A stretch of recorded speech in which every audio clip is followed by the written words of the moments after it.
guys, ayan na. Umiba na yung kulay niya at nilagay ko na rin yung aking chicharon baboy guys. Tingnan nyo guys. Napakasarap na yun. Sana all. Ayan, marami ko ngayon nilagay na chicharon baboy. Ayan, gumaganda na guys yung kulay niya. At mga ilang-ilang pang pakulo niyan guys para masyadong yummy ang ating chicharon monggo. Ayan. Ito guys ang tinatawag na monggong sinigang na may chicharon baboy.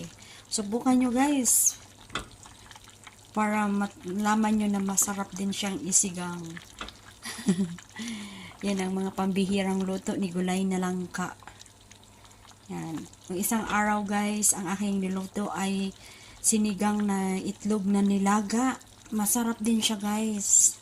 So ngayon guys, sinubukan ko na naman yung munggo na may chicharon na sinigang. Ayan, napaka yummy niya guys.